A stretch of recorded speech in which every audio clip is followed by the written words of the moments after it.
Yes, indeed. Yes, indeed. Yes, indeed. Yeah. Long time. I know you've been waiting, but I am back. Welcome to another episode of the Hold Your Own broadcast. It's your host, E. Been away for a minute, but we got a lot to get into tonight. Little bit of UNC Duke basketball banter. For ones that know, yes, I am a Tar Heel fan, but I don't troll. I try to keep it as real as possible with that. Hornets played the Rockets tonight. Got a little bit of payback for visiting Houston the last time. I'm going to go over a little bit of that. And, of course, I don't want to talk about this, but I got to the Carolina Panthers take a what? Another L and a big one to the Tampa Bay Bucs. But before I get started, shout out to FYF Sports Debates. That was the first person, a large sports channel that gave me my first comment, and I'm truly appreciative of it. So let's get right into it. Duke UNC basketball, of course, they have not played yet. Today I found out, we are living, I don't want to trigger the algorithm, in a bad virus. And Duke has officially shut down their program. They actually canceled a couple of games, and UNC will not be playing Virginia Tech this Wednesday. So hopefully they get that straightened out. Have not found out when those games are going to be rescheduled. But that's not what I want to talk about. I was on Twitter the other day, and I noticed somebody, I can't remember his name, but he put up a tweet. Vince Carter was calling an NBA game. And he pointed out that Vince Carter, and I didn't even know this, I believe, I'm saying it verbatim, is that was UNC basketball's last All-Star. And he was drafted in the mid to late 90s, Vince Carter. And the guy wrote a lot of stuff for Duke basketball. So what did that brought out? A whole bunch of the Duke trolls talking about, well, this is why, UNC players, they don't do anything in the NBA no more. They don't really talk about their production with the guys in the NBA. Just your regular trolling. Look, I have any discussion with anybody as far as basketball, but one thing I don't do or really like to do is senseless trolling. That goes for fans of my team and fans for another team. Like when you're trolling, I'm kind of past that. But it did bring up something to me that I want to ask any fan base, whether you're a fan base of the Tar Heels, the Blue Devils, Ohio State, Wolverines, or Florida Gators, anybody. What matters to you more? What your team actually does on the floor or their NBA success? Now, some people say, well, I want to have both. Well, I can see that, but don't really work out that way. See, the NBA success, I will see how you want that because it helps with recruiting. So when you walk in a person's living room in front of his parents, hey, this many first round picks, this many lottery picks, you can sell that. And I believe that helped Duke's program, especially when Coach K became the coach of the Olympic team. It means a lot when you go recruit a young man. You got LeBron James' number right there on your hip. That helps a lot in recruiting. But with the senseless trolling with, UNC players don't do really good in the NBA no more. How many of Duke's one and dones have actually really done anything? Let's keep it right there for a minute. I give you Kyrie Irving. That's one. Jason Tatum has been an all-star. And Brandon Ingram has been an all-star. But there are a plethora of lottery picks. Your Justice Winslows. Did you forget about him? Haven't really panned out nothing. A lot of first-round picks. Some weren't even projected in the first round and went in the second round. So that's why I asked the question, what's more important to you? What they do at the NBA level or how your college team is? Speaking of that, by the way, since you want to say, and it's true, I will say Duke has put, at this point, the last 15 years, more first round picks and more lottery picks. I think the only people in front of them or right near them is Kentucky. I don't have the numbers right in front of me. But with all that talent, it's garnered you 2 titles. That's like a person winning the lottery over and over again every year and is broke within this next 6 months. Well, we win the lottery a lot. Give it right back. In that same time span, and Roy just retired last year, he's been to the title 4 times, won 3 of them with less talent, according to you guys. That's what you guys said. And you're right. What's more important to you? I'm asking any fan base. Leave it in the comments. What's more important to you? Your team individual success or what they do at the next level? Jason Tatum, Kyrie Irving, give you that. Zion Williamson, like he was going to be a phenomenon. Now he's having weight problems. He can't even stay on the floor right now. RJ Barrett played pretty decent. Cam Reddish played pretty decent. So you have a whole lottery pick plethora of talent, but it's not translating to a whole bunch of all-stars. If you take away Kyrie Irving, what do you have with all those one and dones? A lot of Jahlil Okafers, Jones brothers. Yeah. See, when you delve deeper into that, without trolling, the gap is not as big as you make it out to be. Now, if you're focusing just on lottery picks, yeah, you have a lot, but UK can say the same thing. And with that, Calicari only has 1 title with all the, and they've actually had more all-stars than you. I can go to John Wall. Has Cousins been an all-star? I believe he has. Karl Anthony Towns, Julius Randle, Jamal Murray. They're the ones that can really, because the question was, the guy pointed out Vince Carter was the last all-star UNC had, but it's not like Duke has had a boatload either. Found that very interesting. But please leave in the comments. Let me know what's more important to you, your team's individual success or what they do at the next level. And I know some, Duke fans will point out, well, we got more ACC titles than UNC. That's true. Ever since Roy's been there, y'all lead by a wide margin. But what's the standard? This is Duke UNC basketball. We hold national titles to a standard. That's like a team in the NFL talking about we win a lot of division titles. That's like the Ravens or the Packers or the Patriots say, hey, we win a lot of division titles. No, the expectation is championships. Unless your standards have failed. I hope they haven't failed as a Duke basketball fan. I hope they haven't failed, but somebody realistically, let me know that. Leave in the comments. Hey, I may be wrong as hell. I may be off base. Let me know, please. I love a good debate. Moving on. Tonight, the Hornets played the Rockets, and they come out with a victory with a score 99-123. Terry Rozier led the way with 27 points. Glad to see him get it going again.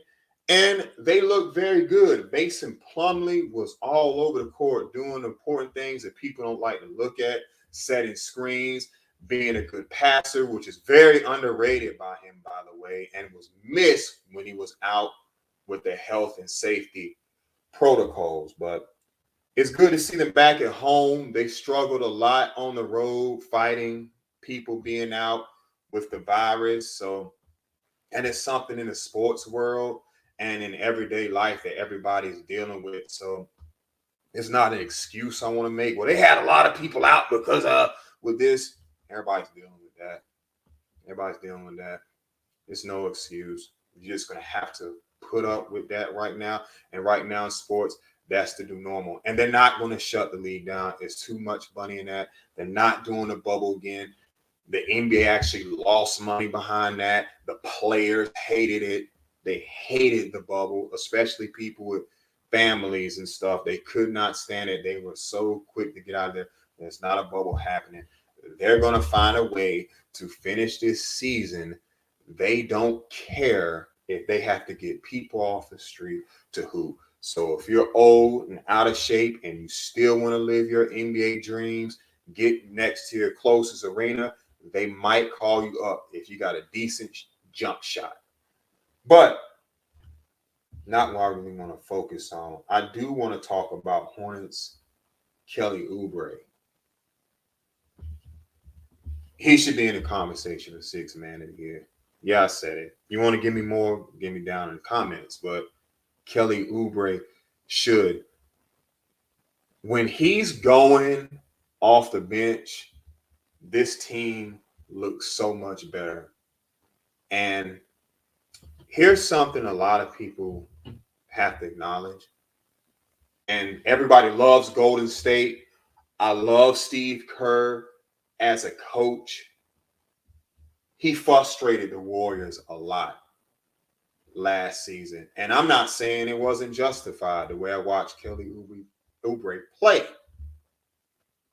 But is it safe to say that James Borrego and the Charlotte Hornets have gotten more out of Kelly Oubre than Golden State and Steve Kerr did? I would think so. I would think so. People ignore fit so much in the league, and I think it's a very important thing in sports, a very important thing in life. It's fit, fit, fit. Guy may have the talent, doesn't fit a certain place.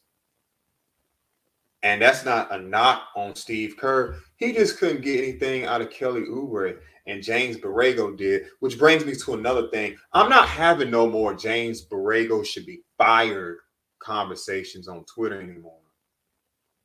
If you think this man should be fired, the way they are developing players over there, how they battled while everybody was out with this virus, it's a conversation I don't want to have anymore. I'm not having that debate. So as soon as I say, see, James Borrego should be fired, here's why. I'm gonna go ahead and explain it to me while I hit the mute button, and you'll be arguing with yourself.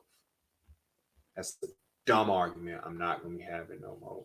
But I think James Borrego should get props for developing Kelly Oubre and turning him into a potential sixth man of the year. He needs to be discussed just a little bit more. Coming up, Hornets got the Pacers. I believe it's on Wednesday. And I'm pretty sure the Pacers want to get back at us because we've been getting them for a little while. They want to get revenge with us. I know people are talking about the Miles Turner trade, hopefully getting him in Charlotte. I don't think that's happening because we don't really have anything that they want per se, in my opinion. And everybody's so quick, well, we need to trade Gordon Hayward. We need to trade Gordon Hayward. We need to trade Gordon Hayward. They don't need to trade Gordon Hayward. It's not going to happen, at least in my opinion. I don't think Mitch Kupchak makes any move like that, big like that, until the off season. That's just in my opinion. He's always did something in the trade deadline, but don't expect it to be pretty big. But let's get this hype train going for Kelly Oubre, sixth man of the year. I don't think it gets talked enough about in the national media. Man, y'all, that's good right there. Strong too. Now, any Carolina Panther folks, it's been nothing but gloom and doom this season. as you can tell yesterday, the day after Christmas, the Carolina Panthers left us with a gift of scoring all but 6 points in the fourth quarter to the Bucs. They lose 32-6 and get curb stomped in their home stadium. That looks like very likely that may be Cam Newton's last game ever in Panthers Stadium. And quite possibly it might be a career. The way he's played down the stretch, I don't really know if anybody else is going to pick him up per se. I mean, it's hard for anybody to really succeed behind this. The problem I had is when Cam Newton came back, is that what it was going to do as soon as he struggled, it was going to bring up a whole bunch of bad faith arguments from people saying, I see, this is why Cam Newton should have never been brought here. And if you go back 6 years, it's the same people who didn't want Cam Newton there in the first place. I always notice that when they're saying stuff, this is why he shouldn't be here. And Cam Newton was never good. Let me go back and see what it. Oh, you didn't never really like Cam Newton. So, yep, as soon as you bring up Cam Newton, it's bad faith time with the Panthers. But had to get another one. They lose again. And the thing that makes it so bad is the Buccaneers had multiple people out. There was no Mike Evans. There was no Chris Godwin. That brother's out for the season. Wish him well and a speedy recovery to him. But I think I said Leonard Fournette too. He didn't play. They had a lot of guys not playing at all. And this great defense at home, everybody tells me how great it is, and we're elite. And they hung 32 points on them. And a lot of those, luckily, were field goals, because if they weren't, it might have been close to a 50 piece in your building, and which is what I wanted to talk about as far as this defense. The Carolina Panthers defense is overvalued, in my opinion. It's overvalued. A lot of people look at the yards per game, but if you really look at it as a whole, are we really going to hold? Like, what's the standard you're going to hold them to? You're going to look at the Jets and the Saints and the Houston and that 3-0 start. And I was one of the only ones and a few other people who said, hey, we need to slow down on this a little bit. We need to slow down because those aren't good teams. Let's get to the Dallas game so we can get a proper assessment of what they really are. And then you see how that game went, and everything just kind of barreled out of control from there. The defense is overvalued. I said, shout out Trey Boston. I made a comment on this tweet saying the defense was shaky and overvalued, and tons of Panther fans disagreed with me. And the guy said it's not shaky. It's ranked 2 in the league. This is one of those things where these places where numbers can be very deceiving.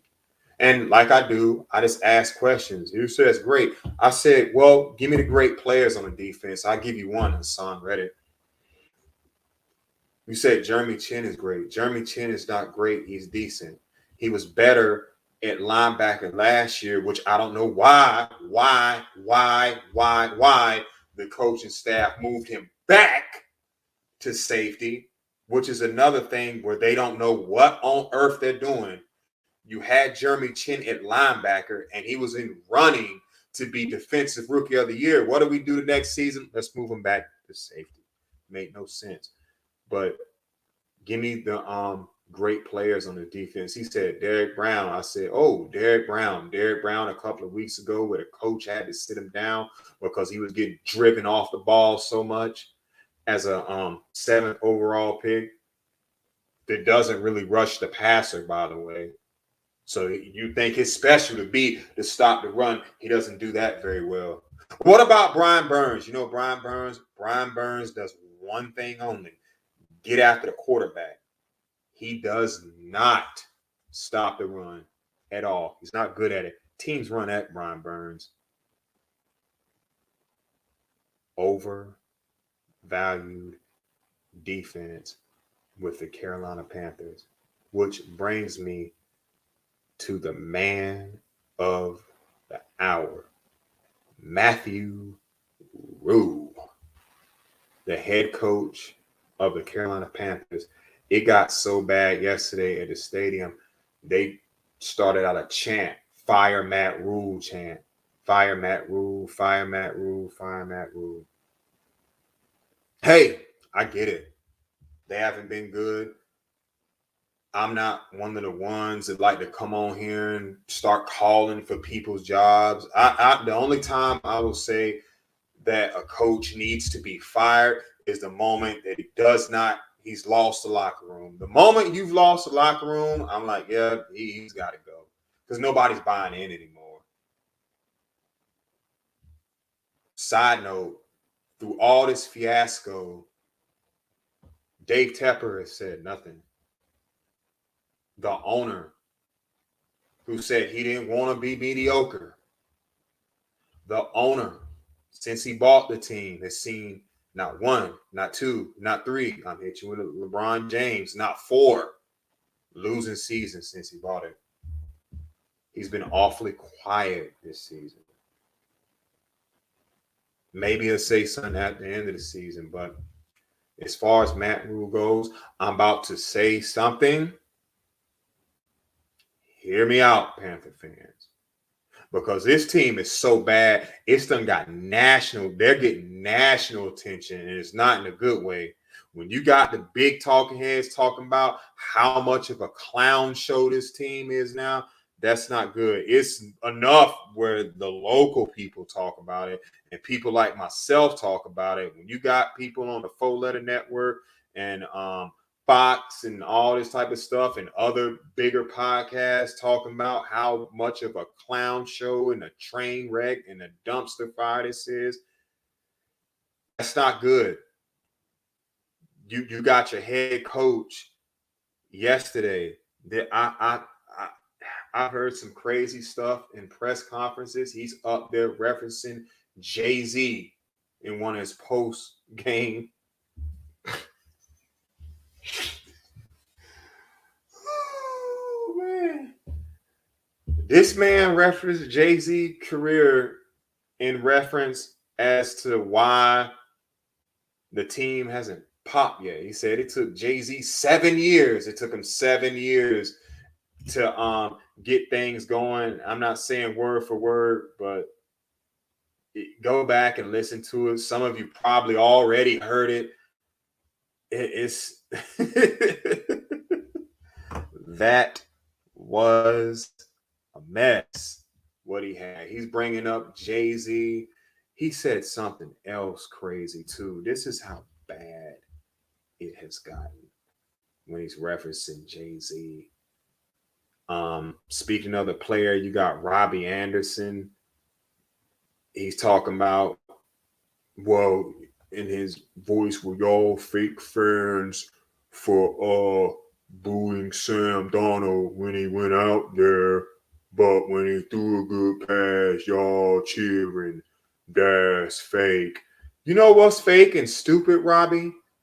You giving a first down point on the Bucs sideline. I'm surprised. As bad as they do taunting this year, I thought that was going to be a taunting penalty. You're doing a first down point on the other team's sideline in front of them. After you caught the ball first down, but that wasn't the bad part. You were doing this with 30 seconds left on the clock, down 32-6. And you want to talk about the fans being fake? Well, maybe being real or real damn fool in that daggum moment. That was so freaking foolish to look at. And I don't think the referees threw a taunting flag on you because it was 30 seconds and they were ready to get out of there. They were like, we're not going to throw them. Because all the other crazy taunting penalties that people have complained about this year and they thrown, and this man is right over there catching the ball on the opposing team sideline, throwing up a first down marker, and they don't throw nothing. They just felt bad for y'all. Look, you know what? Forget it. Let's get out of here. We'll flag them if a fight breaks out. And it didn't have to. But Robbie Anderson, that's fake and foolish. Doing that. You look like an idiot doing that. You look like a skinny little idiot doing that. First down, finger pointing, down 32-6 with 30 seconds left in the fourth quarter. Like, what in the world were you smoking at halftime, man? To even think that's cool. But enough about Robbie. And Matt Rhule, also the head coach, made a Fresh Prince of Bel-Air reference. It's crazy, but I'm going to say something that's unpopular. A couple of other people have said this, but hear me out. Matt Rhule should get a third year. Yeah, I said it. Yes, I know. Potentially in the next 2 weeks, they've lost what? It'd be 13 out of the last 15 games down the stretch. I'm not sure. It's a crap ton. He should get a third year. Why you say that? Why should he get a third year? Because right now, fan base is crapping on him. Local media is crapping on him. National media is now crapping on him.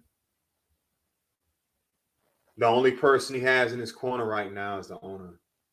And you know who's looking at this situation right now? Who's really looking at it? Next potential head coaches.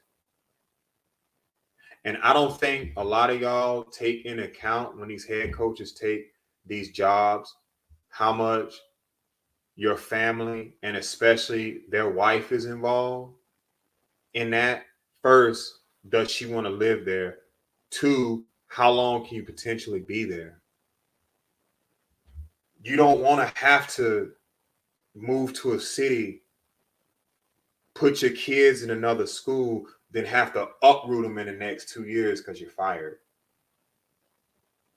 Other potential head coaching candidates are looking at the Panthers right now and seeing how nobody is behind Matt Rhule except the owner. That's why I should give him a third year. Because when it takes a lot of courage and a lot of fortitude in whatever you do when everybody else is going right and you say, no, I'm going to stay left. I don't care what everybody else is saying or what everybody else is doing.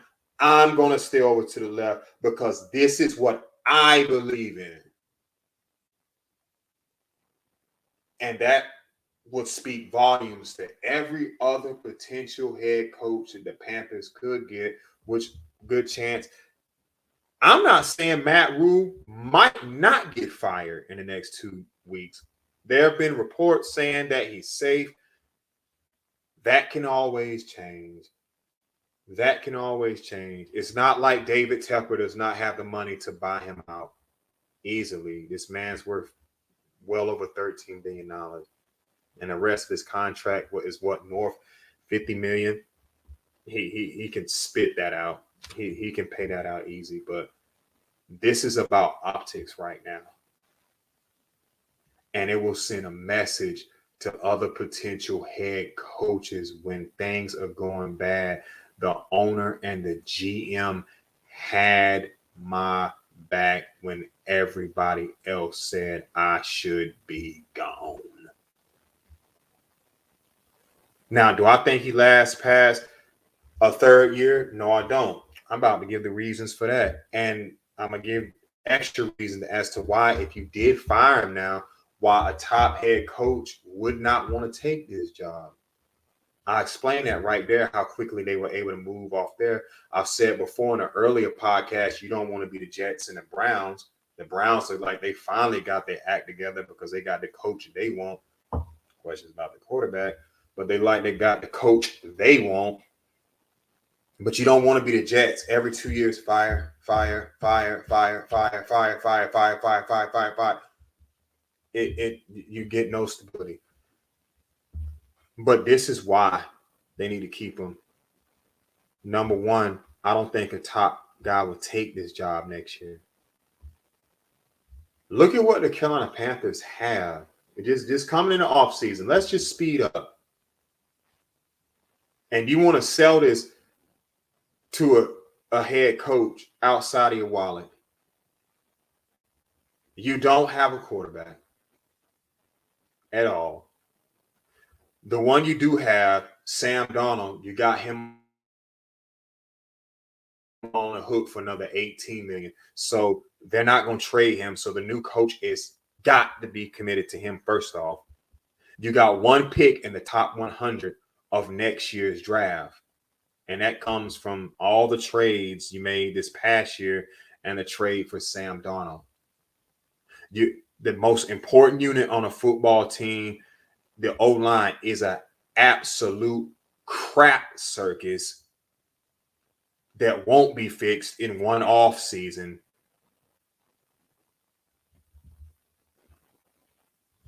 New coach, come on down. Come on down. This right here. Come on down. Yeah, that right there. Who's signing up for that? Who's signing up for that? That's why you keep Matt Rhule for a third year. And if I'm saying like cynical, I would say, hey, you help make this mess.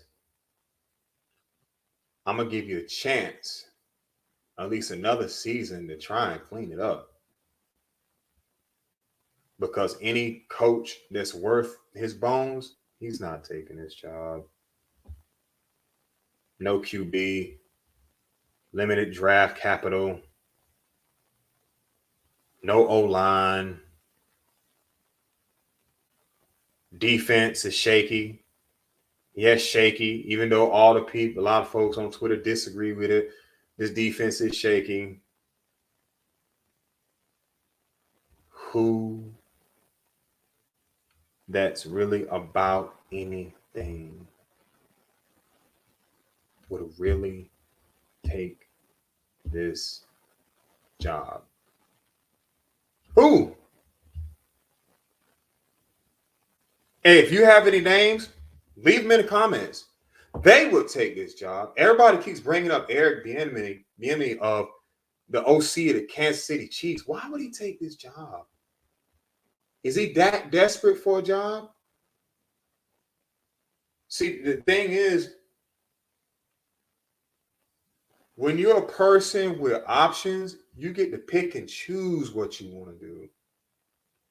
And this offseason, once again, Eric Bieniemy is going to be one of the top sought-after head coaches. Because there's going to be a couple of openings.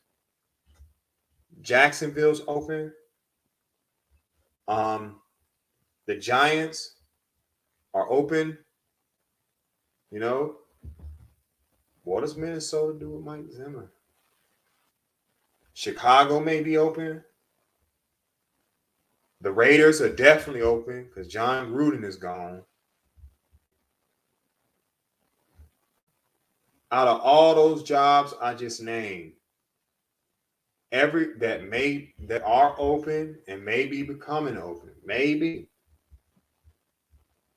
all those are better than a Panthers job. Sorry if that upsets you, but it's the truth. All those jobs are better than a Panthers job. So, guys, I know you don't want to hear it. Matt Rhule should be here a third year and most likely will be, but heck, I have been wrong before. Don't shoot the messenger. All right. Well, been on half hour, chopped it up a little bit. I was glad to get back on here again.